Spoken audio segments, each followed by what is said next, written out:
പ്രിയപ്പെട്ടവരെ, ഇന്നത്തെ വീഡിയോയിലൂടെ വീട്ടമ്മമാർ ചെയ്യാൻ പാടില്ലാത്ത 7 കാര്യങ്ങളെക്കുറിച്ചാണ് പറയുന്നത്. ഇതിൽ പറയാൻ പോകുന്ന ചില കാര്യങ്ങൾ കേൾക്കുമ്പോൾ ഇത് വീട്ടമ്മമാർക്ക് മാത്രമാണോ ചെയ്യാൻ പാടില്ലാത്തത്, ഇത് പുരുഷന്മാർ ചെയ്താലും കുഴപ്പമുള്ള കാര്യമല്ലേ എന്നൊക്കെ നിങ്ങൾക്ക് തോന്നും. ശരിയാണ്, ഇതിൽ വീട്ടമ്മമാരെ കുറിച്ചാണ് പറയുന്നതെങ്കിലും ഇത് പണ്ട് കാലഘട്ടത്തിൽ ഗാർഹികവുമായി ബന്ധപ്പെട്ട കാര്യങ്ങളെ പറയുമ്പോൾ അത് വീട്ടമ്മമാരായിരുന്നു അന്ന് ചെയ്തു പോന്നിരുന്നത്. ഇന്ന് പുരുഷന്മാരും ഇത്തരം കാര്യങ്ങൾ ചെയ്യുന്നുണ്ട്. അപ്പോൾ ഈ പറയുന്ന കാര്യത്തിൽ ഇത് പുരുഷനാണ് ആ വീട്ടിൽ ചെയ്യുന്നതെങ്കിൽ ആ പുരുഷനും ഇത് ചെയ്യാൻ പാടില്ല എന്നാണ് അർത്ഥം. അതായത് വീട്ടമ്മമാർ മാത്രം ഇത് ചെയ്യരുത്, പുരുഷന്മാർക്ക് വേണമെങ്കിൽ ഇത് ചെയ്യാം എന്നുള്ളൊരു വ്യംഗ്യം ഇതിൽ വയ്ക്കരുത്. ഈ ജ്യോതിഷവും ഇത്തരം ആചരണ പദ്ധതികളും നൂറ്റാണ്ടുകൾക്ക് മുമ്പ് വന്ന ഒരു കാര്യമാണ്. അപ്പോൾ അന്നത്തെ കാലത്ത് നിലവിലുണ്ടായിരുന്ന ഒരു സാമൂഹിക വ്യവസ്ഥിതിക്ക് അനുസരിച്ചാണ് ഇത്തരം ഗ്രന്ഥങ്ങളിലൊക്കെ ഇത്തരം കാര്യങ്ങൾ പറയുന്നത്. ഇത് നമ്മൾ തെറ്റിച്ച് ചെയ്തു കഴിഞ്ഞാൽ വീട്ടിലെ ഈശ്വരാധീനം ക്രമേണ നഷ്ടമായി പോകും. ദാരിദ്ര്യ രോഗാദികൾ കൂടിക്കൂടി വരും. മനസമാധാനം കെട്ടുപോകും, അല്ലെങ്കിൽ മനസമാധാനം ഇല്ലാതായി പോകും. കുടുംബ ബന്ധങ്ങൾ ഛിദ്രമായി പോകും. വീട്ടിലെ കുട്ടികളും അമ്മയും അച്ഛനുമായിട്ടുള്ള ഒരു ആത്മബന്ധം ഉണ്ടല്ലോ, അതൊക്കെ നഷ്ടമായി പോകും. ഈശ്വരാധീനം എന്ന് പറയുന്ന വീട്ടിനകത്ത് ഒട്ടും ഉണ്ടാവില്ല. അങ്ങനെയൊക്കെയുള്ള കാര്യങ്ങളുണ്ട്.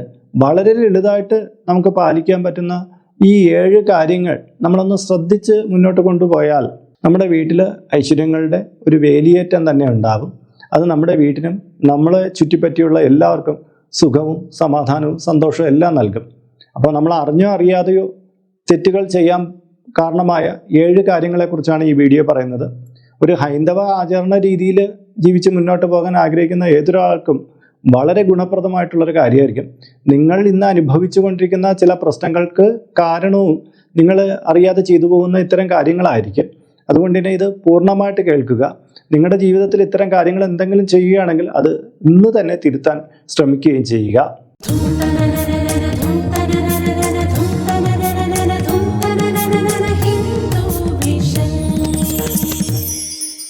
നമസ്കാരം, ഹിന്ദു വിഷൻ ചാനലിലേക്ക് ഏവർക്കും സ്വാഗതം.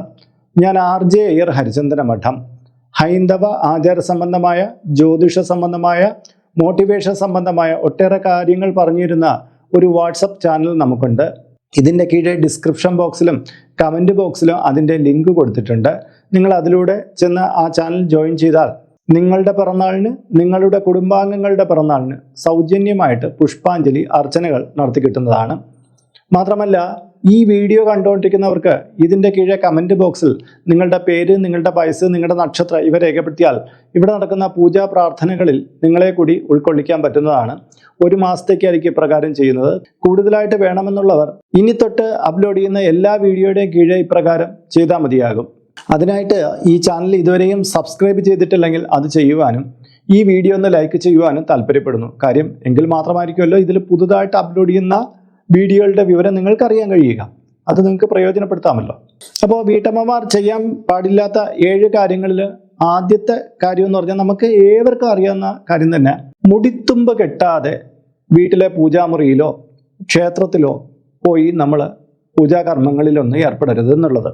നമ്മൾ നിത്യേന രാവിലെയും വൈകുന്നേരവും നിലവിളക്ക് തെളിയിക്കുന്ന ഗൃഹങ്ങളാണ് ഹൈന്ദവ വിശ്വാസികളിൽ ഏറിയ കൂറും കാണപ്പെടുക. എന്നാൽ ചിലയിടങ്ങളിലൊക്കെ വൈകുന്നേരം മാത്രമായിരിക്കും നിലവിളക്ക് തെളിയിക്കുക. നിങ്ങൾ രാവിലെയും വൈകുന്നേരം നിലവിളക്ക് തെളിയിക്കുന്ന ആളായാലും ശരി, വൈകുന്നേരം മാത്രം നിലവിളക്ക് തെളിയിക്കുന്ന ആയാലും ശരി, ഇതൊരു ഹൈന്ദവ ആചരണ രീതിയുടെ ഭാഗമായിട്ടുള്ള രീതിയാണ്. ഏത് വേണമെങ്കിലും നിങ്ങൾക്ക് അനുവർത്തിക്കാം. പക്ഷേ നമ്മൾ പൂജാമുറിയിൽ കയറുമ്പോൾ തീർച്ചയായിട്ടും കുളിച്ചിട്ട് മുടിത്തുമ്പ് കെട്ടിയിട്ടേക്കണം. അതുപോലെ ക്ഷേത്രത്തിൽ തൊഴാൻ പോകുമ്പോൾ മുടിത്തുമ്പ് കെട്ടിക്കൊണ്ട് തന്നെ പോകണം. അതൊരു ആചാര മര്യാദയാണ്, അത് പാലിക്കണം. ഇല്ലെങ്കിൽ അതിൻ്റെതായ ഈശ്വരാധീന കുറവ് നമുക്ക് ഉണ്ടായി വരും. രണ്ടാമത് ശ്രദ്ധിക്കേണ്ട കാര്യം, വീട്ടമ്മമാർ പ്രത്യേകം ശ്രദ്ധിക്കേണ്ടതാണ്, അടിവസ്ത്രം ധരിക്കാതെ പൂജാമുറിയിൽ പോയി പ്രാർത്ഥിക്കരുത്, നിലവിളക്ക് തെളിയിച്ച് വെച്ച് പ്രാർത്ഥിക്കരുത്. പലപ്പോഴും നമ്മൾ പറയുമ്പം തെറ്റായിട്ട് ധരിക്കരുത്. പല വീട്ടമ്മമാരും നൈറ്റി ഒക്കെ ഇട്ടുണ്ടെങ്കിൽ നടപ്പാണ്. പൂജാമുറിയിൽ കയറുമ്പോഴോ മറ്റോ അടിവസ്ത്രം ധരിക്കാതെയൊക്കെ പോയിരുന്ന് പ്രാർത്ഥിക്കുന്ന രീതി ഉണ്ടെന്ന് നമ്മുടെ ചുറ്റുവട്ടത്തുള്ള പല സമാജക്കാരും തന്നെ പറഞ്ഞ് അറിഞ്ഞിട്ടുണ്ട്. അവർ തന്നെ പറഞ്ഞ് തിരുത്തിയിട്ടുണ്ട് എന്ന് പറയുന്നുണ്ട്. ചിലപ്പോൾ ഗൃഹത്തിലൊക്കെ നിൽക്കുമ്പോൾ ഇത്തരം കാര്യങ്ങൾ ചെയ്യില്ലായിരിക്കും. അത് അവരവരുടെ സ്വകാര്യതയാണ്, നമ്മൾ അതിനെ പറഞ്ഞിട്ട് കാര്യമില്ല. ഇതൊരു യാഥാർത്ഥ്യമാണ്. ഇത്തരം കാര്യങ്ങളൊക്കെ തുറന്ന് പറയാമോ എന്ന് ചോദിച്ചാൽ പറഞ്ഞിരിക്കണം. കാര്യം നമ്മൾ പൂജാമുറിയെ കയറിയിട്ട് ജപിക്കുന്ന എല്ലാം സന്ധ്യാനാമങ്ങൾ മാത്രമല്ല, ചില മന്ത്രങ്ങളും ജപിക്കാറുണ്ട്. താന്ത്രികപരമായിട്ടുള്ള മന്ത്രങ്ങളൊക്കെ ജപിക്കുമ്പോൾ അടിവസ്ത്രം ധരിക്കാതെ ആണിനും പെണ്ണിനും ജപിച്ചുകൂടാ തന്നെ. അപ്പം നമ്മൾ ഈ പൂജാമുറിയിൽ ചെന്ന് പ്രാർത്ഥനാ നിർഭരമായിട്ട് ഇരിക്കുമ്പോൾ ഒരു പലകമേലോ മറ്റോ ആയിരിക്കും ഇരിക്കുന്നത്, വെറും നിലത്ത് തന്നെ ഇരിക്കാൻ പാടില്ല എന്നുള്ളതാണ്. അപ്പോൾ അടിവസ്ത്രം കൂടെ ധരിക്കാതെയാണ് നമ്മൾ ഇരിക്കുന്നതെങ്കിൽ അത് വളരെ ദോഷകരമാണ്. അപ്പോൾ തീർച്ചയായിട്ടും പൂജാമുറിയിലോ അല്ലെങ്കിൽ പ്രാർത്ഥനാ നിർഭരമായിട്ടുള്ള ഏതൊരു സ്ഥലത്തോ ചെല്ലുമ്പോൾ അടിവസ്ത്രം ധരിച്ചിട്ട് മാത്രമേ അത്തരം ചടങ്ങുകളിൽ പങ്കുകൊള്ളാവൂ. നിലവിളക്ക് തെളിയിക്കുക, മറ്റുള്ള കാര്യങ്ങളെല്ലാം ഇത് ശ്രദ്ധിക്കേണ്ടതാണ്. മൂന്നാമത്തെ കാര്യം, ആരെയും ശപിച്ചിട്ട് നിലവിളക്ക് തെളിയിക്കരുത് എന്നുള്ളതാണ്. വീട്ടമ്മമാർ പലപ്പോഴും സംഘർഷാവസ്ഥയിൽ കിടന്ന് ഓടിപ്പാഞ്ഞ് കുളിച്ച് റെഡിയായി വന്ന് നിലവിളക്ക് തെളിയിക്കുന്ന കൂട്ടത്തിലുള്ള ആൾക്കാരായിരിക്കും. അപ്പോൾ അതിനിടയ്ക്ക് വഴക്ക് പറയുന്നത് കേൾക്കാം. കുട്ടിയെ വഴക്ക് പറയുക, പൂച്ചയെ വഴക്ക് പറയുക, അങ്ങനെ വേണ്ട പലതിനെക്കുറിച്ച് ഇവരിങ്ങനെ ഘോരഘോരമായിട്ട് സംസാരിച്ച് അവിടെ ഇവിടെ ഓടിപ്പാഞ്ഞൊക്കെ നടന്നിട്ട് പിന്നെ കുളിച്ചിട്ട് നാരായണ എന്നൊക്കെ ജപിച്ചുകൊണ്ട് വന്ന് നിലവിളക്ക് തെളിയിക്കുന്നതാണ്. ദയവേത് നിങ്ങൾ ആരെങ്കിലും വഴക്ക് പറഞ്ഞ് ശാപം പോലുള്ള വാക്കുകൾ, കഠിനപരമായിട്ടുള്ള വാക്കുകൾ പറഞ്ഞിട്ട് നിങ്ങൾ വന്ന് നിലവിളക്ക് തെളിയിച്ചു കഴിഞ്ഞാൽ ചിലപ്പോൾ നിങ്ങൾ അപ്പോൾ ദേഷ്യപ്പെട്ട് പറഞ്ഞത് ആ വ്യക്തിയെ ഒന്ന് ശകാരിക്കാനോ മറ്റോ ആയിരിക്കും. പക്ഷെ നിങ്ങൾ നിലവിളക്ക് തെളിയിക്കുന്നതിന് തൊട്ട് മുമ്പാണ് ഇത് പറഞ്ഞിട്ടുള്ളതെങ്കിലും ആ വ്യക്തിക്ക് അത് അധികം വൈകാതെ ഏക്കും.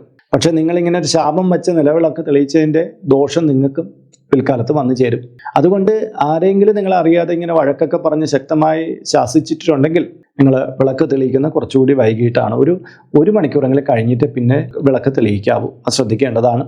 ഇത് ഇവിടെ മാത്രമല്ല, കുട്ടികളുടെ കാര്യം മാത്രമല്ല, ടി വിയിൽ സീരിയലും കണ്ടുകൊണ്ടിരിക്കും. അതിലാണെങ്കിൽ സംഘർഷം നിറഞ്ഞ കാര്യം. അപ്പോൾ അതിലെ ഒരു വില്ലനായ ക്യാരക്ടർ അല്ലെങ്കിൽ വില്ലത്തിയായ ക്യാരക്ടറിനെ അവളെ കാണുമ്പോൾ ദേഷ്യം വന്നിട്ട് അവളെ കുറേ വായിൽ തോന്നണ പറഞ്ഞിട്ട് വന്നായിരിക്കും നാരായണ ജപിച്ചുകൊണ്ട് വന്ന് നിലവിളക്ക് തെളിയിക്കുന്നത്. അങ്ങനെയുള്ള അമ്മമാരെയും കാണാൻ പറ്റും. സംഘർഷമായിരിക്കും മനസ്സിൽ. ഈ സംഘർഷം മനസ്സിൽ നിൽക്കുമ്പോൾ നമ്മൾക്ക് സാത്വികമായ ഗുണങ്ങളും കൂടെ ഇവിടെ നഷ്ടപ്പെട്ടു പോവുകയാണ്. നമ്മളിൽ തമോ ഗുണങ്ങൾ നിറഞ്ഞു വയ്ക്കുകയാണ്. നമ്മൾ കുളിക്കുമ്പോൾ തന്നെ ഒന്ന് റിഫ്രഷ് ആവാൻ വേണ്ടി കുളിക്കുന്ന ശുദ്ധീകരിക്കുക എന്ന് പറഞ്ഞാൽ നമ്മൾ സാത്വിക ഗുണങ്ങൾ നിറയാൻ വേണ്ടിയിട്ടാണ്. ഇവിടെ തമോ ഗുണത്തിൽ നിറഞ്ഞു നിന്നുകൊണ്ട് നിങ്ങൾ വിളക്ക് തെളിയിക്കുമ്പോൾ വീട്ടിൽ തമോ ഗുണങ്ങളായിട്ടുള്ള ഊർജ്ജം വന്നു കയറും. പരമാവധി ഈ സമയത്ത് TV ഒക്കെ ഓഫ് ചെയ്ത് വയ്ക്കുക. സംഘർഷഭരിതമായിട്ടുള്ള കാര്യങ്ങൾ അധികം പറയാതിരിക്കുക. മനസ്സിൽ ശാന്തിയും സമാധാനവും വരുത്തുന്ന കാര്യങ്ങൾ മാത്രം ചിന്തിക്കുക.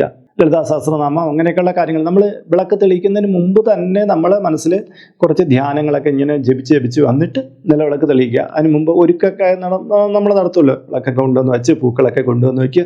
ഈ സമയത്തെല്ലാം നമ്മൾ മനസ്സിൽ ദേവതാ മന്ത്രങ്ങളും ദേവതാ ധ്യാനങ്ങളൊക്കെ ഉരുവിട്ടിട്ട് വിളക്ക് തെളിയിച്ച് കഴിഞ്ഞാൽ നമ്മുടെ മനസ്സ് നല്ല പ്രക്ഷോഭമായിരിക്കും, സാത്വിക ഗുണത്തോടു കൂടിയായിരിക്കും നിൽക്കണേ.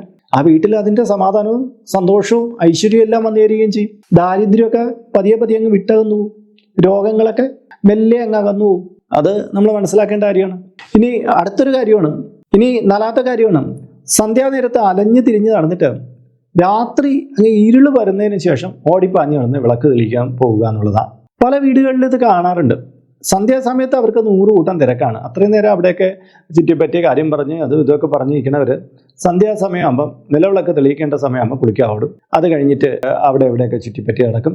എന്നിട്ടാണ് ഓരോന്ന് കളക്ട് ചെയ്തുകൊണ്ട് വന്ന് നിലവിളക്ക് തെളിയിക്കാൻ തുടങ്ങുമ്പോൾ 7 മണി കഴിയും, 7:15 ആവും. ചിലപ്പോൾ ഒരു ജോലിയുടെ ഭാഗമായിട്ട് വൈകുന്നേരം വന്നിട്ട് ഒരല്പം താമസിച്ചു പോയി എന്നുള്ള ആൾക്കാരെയല്ല പറയുന്നത്.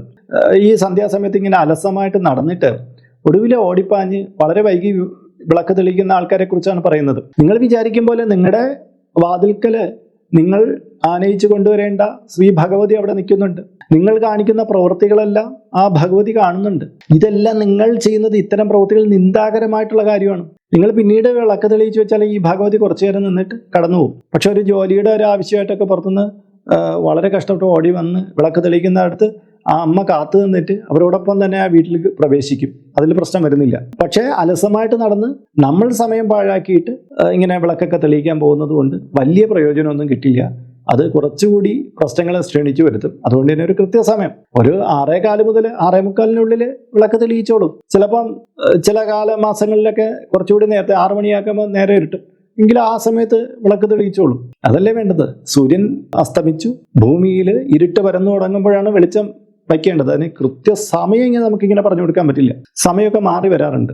സന്ധ്യ എന്ന് പറയുന്നത് മാറി വരാറുണ്ട്. അപ്പം അതിനനുസരിച്ച് വിളക്ക് തെളിയിക്കുക. 5ാമത്തെ കാര്യം എന്ന് പറഞ്ഞാൽ 7 കഴിയാതെ പൂജാമുറിയിൽ പ്രവേശിക്കരുതെന്നുള്ളതാണ്. സ്ത്രീകൾക്ക് കാര്യം മനസ്സിലാവും. ആർത്തവത്തെക്കുറിച്ചാണ് പറയുന്നത്. ആർത്തവ കാലഘട്ടത്തിൽ നമ്മൾ വീട്ടിലെ വിളക്ക് തെളിയിക്കാറില്ല. 7 കഴിയാതെ വിളക്ക് തെളിയിക്കാറില്ല. ചിലർ പറയും എനിക്ക് 3 ദിവസമേ ഉള്ളൂ, അതുകൊണ്ട് 4-ൻ്റെ അന്ന് ഞാൻ പൂജാമുറി പ്രവേശിച്ച് വിളക്ക് തെളിയിക്കും എന്നുള്ളത് ഒരിക്കലും പാടില്ലാത്ത കാര്യമാണ്.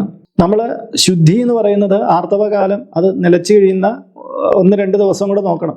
എന്നിട്ടാണ് നമ്മൾ ശുദ്ധി എന്ന് നമുക്ക് പൂർണ്ണമായിട്ട് പറയാൻ പറ്റുക. ഇപ്പം 7 കഴിയെ സാധാരണ ഹോർമോണിന് വലിയ പ്രശ്നങ്ങളൊന്നും ഇല്ലാത്തവർക്ക് 7 കഴിയുമ്പോൾ ശുദ്ധമാവും. ചിലർക്ക് 9 കഴിഞ്ഞിട്ട് ശുദ്ധമാവുള്ളൂ. എങ്കിലും അവർ 9 കഴിഞ്ഞിട്ട് വിളക്ക് തെളിയിക്കുക, അതാണ് കാര്യം. പിന്നെ വളരെ എപ്പോഴും ഇങ്ങനെ പ്രശ്നമായിക്കൊണ്ടിരിക്കുന്നത് ഒരു ഡോക്ടറെ കണ്ടിട്ട് അതിനുള്ള മെഡിസിനൊക്കെ എടുത്ത് എന്തൊക്കെയാണ് വേണ്ടതെന്നുള്ളത് നോക്കിയിട്ട് ആ പ്രശ്നത്തെ മറികടക്കുക എന്നുള്ളതാണ്. എന്തുകൊണ്ടാണ് ഈ 3-4 ദിവസത്തിനുള്ളിൽ ശുദ്ധിയായി അതുകൊണ്ട് ഞങ്ങൾ വിളക്ക് തെളിയിക്കാൻ പോകുന്നു എന്ന് പറയുന്നത് വിലക്കുന്നതെന്ന് പറഞ്ഞാൽ, നിങ്ങൾ ഈ വിചാരിക്കുന്ന ആർത്തവ രക്തം പുറത്തേക്ക് പോകുന്നത് മാത്രമല്ല അവിടുത്തെ അശുദ്ധി, നിങ്ങളുടെ ശരീരത്തിലെ ഊർജത്തിന്റെ നില സാത്വിക ഗുണങ്ങളെ സ്വീകരിക്കാൻ പറ്റുന്ന തരത്തിലായിരിക്കില്ല. അന്നേരം ദേവതാ പൂജ മാന്ത്രികപരമായിട്ടുള്ള കാര്യങ്ങളൊക്കെ ചെയ്യാൻ പ്രാപ്തമായിട്ടുള്ള ഒരു ബോഡി ഘടനയായിരിക്കില്ല. അതുകൊണ്ടാണ്, അല്ലാതെ വെറും ആർത്തവ രക്തത്തെ മാത്രമല്ല ഇവിടെ നമ്മൾ ഈ പറയുന്നത്.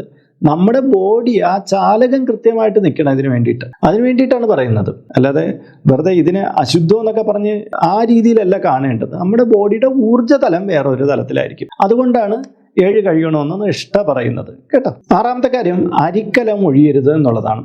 ഇന്ന് അരിക്കലമൊന്നുമല്ല, പലതരം പാത്രങ്ങളൊക്കെയാണ്. അതായത് നമ്മുടെ വീട്ടിൽ ധാന്യം ഒഴിയരുത് എന്നൊരു പ്രമാണമുണ്ട്. നമ്മുടെ പാത്രങ്ങളിലോ മറ്റോ അരി എന്ന് പറയുന്നത് അന്നപൂർണേശ്വരിയുടെ ഭാവമാണ്, ധാന്യലക്ഷ്മിയുടെ ഭാവമാണ്. ഈ അമ്മ ഒരിക്കലും നമ്മുടെ വീട്ടിൽ നിന്ന് ഒഴിഞ്ഞു പോകാൻ പാടില്ല. നിങ്ങളുടെ വീട്ടിൽ അന്ന് ഇപ്പം നമ്മൾ അരി അളന്നു നോക്കുമ്പോൾ ഇന്നത്തേക്കേ അരിയുള്ളൂ, ഇനിയിപ്പോൾ വൈകുന്നേരം പോയി മേടിക്കാമെന്ന് മനസ്സിലുണ്ട്. അതുകൊണ്ട് തീർത്തും അത് അരി അങ്ങ് തട്ടിക്കളയരുത്. നമ്മൾ ഏതോ കാരണത്താലും മേടിച്ചുകൊണ്ടെന്ന് കുറഞ്ഞുപോയി, അന്നത്തെ ദിവസത്തേക്കേ ഉള്ളൂ.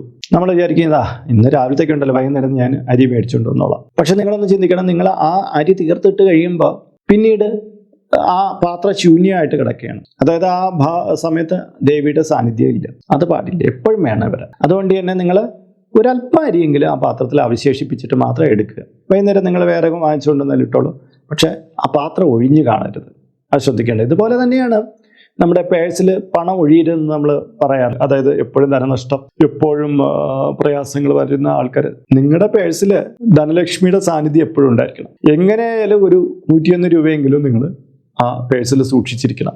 അത് നിങ്ങളുടെ ധനമേന്മയ്ക്ക് കാരണമാവും. പക്ഷെ അവസാന ചില്ലിയും കൂടെ എടുത്ത് ചിലവഴിച്ചു കഴിഞ്ഞാൽ പിന്നീട് ഭയങ്കര പ്രയാസമായിരിക്കും. ചിലർ അങ്ങനെ ശീലിച്ചിട്ടുണ്ട്, അത് ചെയ്യാൻ പാടില്ല. ഇനി 7ാമത്തെ കാര്യം എല്ലാവർക്കും അറിയാമെന്നുള്ളതാണ്, സന്ധ്യയ്ക്ക് ശേഷം അടിച്ചു നനയ്ക്കരുത് എന്നുള്ളതാണ്. സന്ധ്യാസമയത്തിന് ശേഷം നമ്മൾ കുളിക്കുന്നതൊക്കെ സ്വാഭാവികമാണ്. ഇന്ന കാലത്ത് രാത്രിയൊക്കെയാണ് പലരും കുളിക്കുന്നത്. പക്ഷെ പുറത്ത് തുണി കൊണ്ടിട്ടിട്ട് ഉച്ചത്തിൽ ആഞ്ഞടിക്കുന്ന ഒരു രീതിയുണ്ട്. അത് സന്ധ്യ കഴിഞ്ഞ് പാടില്ല. സന്ധ്യ വരെ ആകാം എന്നുണ്ട്, പക്ഷെ സന്ധ്യയ്ക്ക് ശേഷം പാടില്ല എന്നുള്ളതാണ്. അപ്പോൾ ആ ഒരു കാര്യം ശ്രദ്ധിക്കണം. അങ്ങനെ അടിച്ച് നനച്ചുകൊണ്ടിരുന്നാൽ പണ്ട് പറയാം അയൽപക്കം മുടിയോ എന്നാണ് പറയുന്നത്. അയൽപക്കം മുടിയല്ല വേണം, നമ്മുടെ വീട്ടിൽ മൂധവിവാസം കൂടും. അതാണ് സംഭവിക്കുന്നത്. ലക്ഷ്മി ഭാവം അവിടെ കുറഞ്ഞു പോകും. അതുകൊണ്ട് തന്നെ നമ്മൾ ഇത്തരം പ്രവൃത്തി ചെയ്യരുത്. വീട്ടമ്മമാർ പൊതുവിൽ ഈ 7 കാര്യങ്ങൾ ശ്രദ്ധിക്കുക. ഇനി വീട്ടമ്മമാരല്ല, വീട്ടച്ഛനാവട്ടെ, വീട്ടിലെ മറ്റു പുരുഷന്മാരാവട്ടെ, ഇങ്ങനത്തെ കാര്യങ്ങൾ എന്തെങ്കിലും ചെയ്യണമെങ്കിൽ അവർ ശ്രദ്ധിക്കുക. എങ്കിലേ വീട്ടിൽ നമ്മൾ ഒത്തുചേർന്ന് കാര്യങ്ങൾ ചെയ്യുമ്പോഴാണ് ഈ ഐശ്വര്യം വർദ്ധിച്ചു വരുന്നത്. ഭിന്നമായിട്ട് നിന്ന് സ്ത്രീകൾക്ക് വേറെ പരിഗണന, പുരുഷന് വേറെ പരിഗണന, അതൊന്നുമില്ല. അങ്ങനെ ഒരു കാലം ഉണ്ടായിരുന്നു മുൻപ്. പക്ഷെ ഇന്ന് നമ്മൾ അങ്ങനെയുള്ള കാര്യത്തിൽ നിന്ന് അംഗീകരിച്ച് കൊടുക്കില്ല. നമ്മളെല്ലാവരും തുല്യമായിട്ടുള്ള രീതിയിൽ, മനുഷ്യരെന്നുള്ള രീതിയിൽ മുന്നോട്ട് പോകേണ്ടവരാണ്. ഇത്തരം കർമ്മങ്ങളിൽ 2 പേർക്കും തുല്യമായ പങ്കുണ്ട്. അപ്പോൾ ഇതൊക്കെ ഒന്ന് ശ്രദ്ധിച്ചാൽ വളരെ നന്നായിരിക്കും. അപ്പോൾ ഇന്നത്തെ വീഡിയോ ഇവിടെ പൂർണ്ണമാവുകയാണ്. ഇതുമായി ബന്ധപ്പെട്ട നിങ്ങളുടെ അഭിപ്രായങ്ങൾ, നിർദ്ദേശങ്ങൾ ഇതിൻ്റെ കീഴെ കമൻറ്റ് ബോക്സിൽ രേഖപ്പെടുത്തുക. ഇതിൽ കാണുന്നത് എൻ്റെ വാട്സപ്പ് നമ്പറാണ്. ജ്യോതിഷ സംബന്ധമായതും പൂജാ സംബന്ധമായതുമായ അപ്പോയിൻമെൻറ്റിനാണ് നൽകിയിരിക്കുന്നത്. നേരിട്ട് വിളിച്ചു കഴിഞ്ഞാൽ കിട്ടുകയില്ല. നിങ്ങളുടെ പേര്, നിങ്ങളുടെ സ്ഥലം, അതായത് നിങ്ങളിപ്പോൾ താമസിക്കുന്ന സ്ഥലം ഏതാണോ അത് രേഖപ്പെടുത്തി വാട്സപ്പിലൂടെ മെസ്സേജ് ചെയ്യുക. അപ്പോൾ അഡ്മിൻ ഒരു മാർഗ്ഗനിർദ്ദേശം അയച്ചു നൽകുന്നതാണ്. ആ മാർഗ്ഗനിർദ്ദേശം അനുസരിച്ച് അപ്പോയിൻമെൻ്റ് എടുത്തിട്ട് വിളിക്കാവുന്നതാണ്. അപ്പോൾ മറ്റൊരു വീഡിയോയിൽ മറ്റൊരു വിശേഷവുമായിട്ട് വീണ്ടും കണ്ടുമുട്ടും വരെ എല്ലാവർക്കും നമസ്കാരം. നിങ്ങളുടെ സ്വന്തം RJ അയ്യർ ഹരിചന്ദന മഠം. നമസ്തേ.